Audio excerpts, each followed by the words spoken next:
Hello and welcome here to TalkFCB and welcome back to the channel here today, guys, where once again things are looking very, very good indeed. Because coming up today, we're going to be talking all about Jules Kounde and the deal that Barça appear to be closing in on. We're also going to be talking about Frenkie de Jong's situation and what is the latest happening with him and the club right now. And as well, we are going to be talking Lionel Messi as more and more rumours emerge about his potential return to Barça. It is all coming up today, so get ready and let's do it. Because indeed, guys, what we have to say right now is that the summer has been shaping up really, really nicely for us Barcelona fans. And even looking at matters on the pitch, of course, we're still very happy and really, really encouraged following that Clásico victory. And the team now have made their way from Las Vegas and they are now in Dallas, because that is where we're going to be taking to the field for our third match of the USA Tour. We're going to be looking to make it 3 wins from 3 on USA soil and 4 wins from 4, of course, in our overall pre-season preparations. Because coming up there on Tuesday night locally in Dallas, and of course in Barcelona, it's going to be early Wednesday morning, 2:30 a.m. local time in Barcelona. Barça are going to be facing up against Juventus. That is a match there that's going to be coming live from the Cotton Bowl Stadium. There's a capacity crowd there of 92,000 fans, and if the atmosphere in Vegas was anything to go by, this one as well is going to be really, really special, and it should be another really intriguing matchup there, coming up against a top quality team in Juve, and I'm really excited to see once again how Xavi's Barcelona team can handle that match. But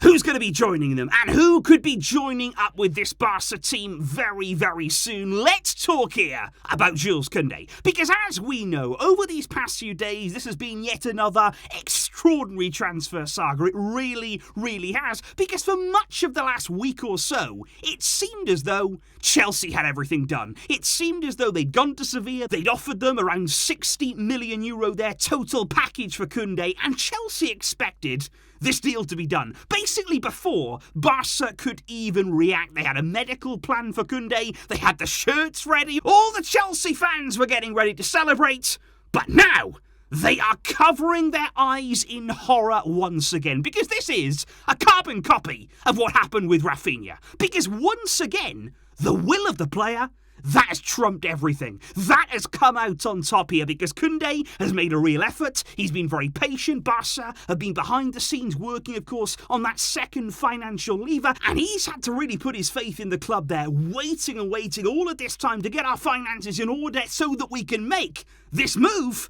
And now we can. Because after plenty of influence there from Xavi, he has been so key in this entire deal there. Kounde's been speaking regularly with Xavi, who's basically been telling him, look, you're a big part of my plans here. You can be a huge part of the project that I'm building. And look at this project. And that is the thing right now. How many players would turn that down? Xavi Hernandez, the legend, the icon that he is of this game. How many players would actually say, nah, I don't really want to be part of that? Of course you do. This is exciting stuff right now.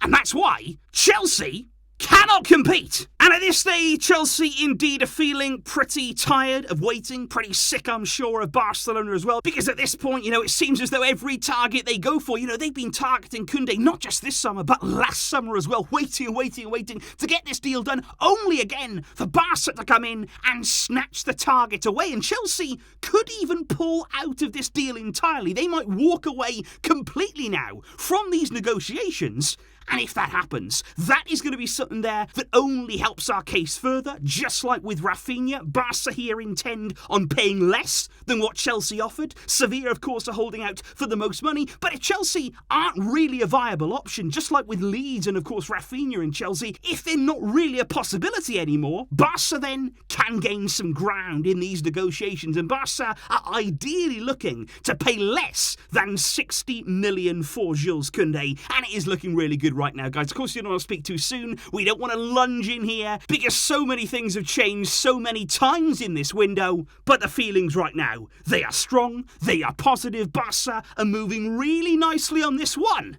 And I just hope that soon we can get it over the line.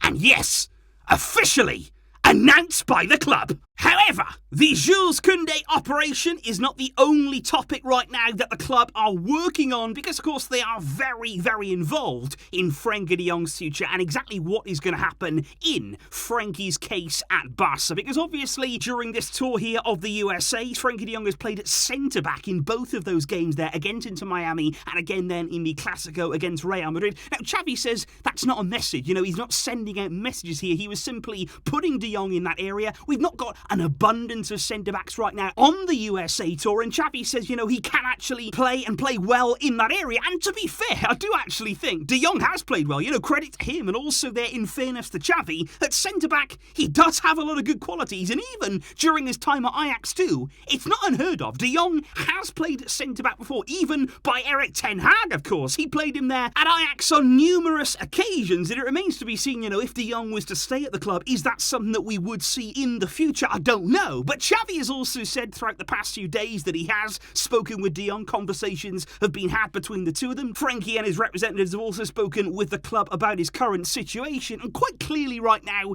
there does seem to be a bit more of a willingness on both sides here to talk and get something worked out. Now Barca, in an ideal world, they would like de Jong, we all know, to take a pay cut. They would like him to reduce his current wage to sort of come in line with the new wage structure. We have seen every single player here who signed for the club or who has renewed under Laporta, they've had to accept the club's conditions. And what they're basically saying right now to de Jong is, if you want to continue here, if you want to stay at the club, could you please do something on that salary? There's reports right now of a 4 million cut that Barca would like de Jong to take. That would be just over a third of his current salary in order to remain at the club. And I do think it's interesting right now. Man United fans, I think, getting very, very angry at the prospect here that de Jong says yes, that he accepts a pay cut, the fact that he would accept less money there to stay at Barca as opposed to joining Man United. And even Gary Neville, I thought it was hilarious earlier on Twitter when he claimed that Frenkie de Jong should sue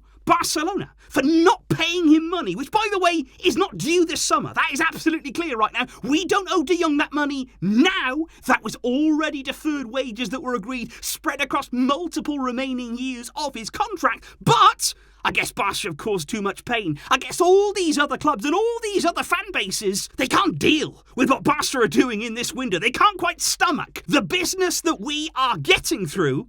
And let's just wait and see what de Jong decides. If he does indeed take that step and say, you know what, I will make a commitment. I will really buy into what you're doing here. I want to stay part of this, and I will really make a sacrifice on my wage.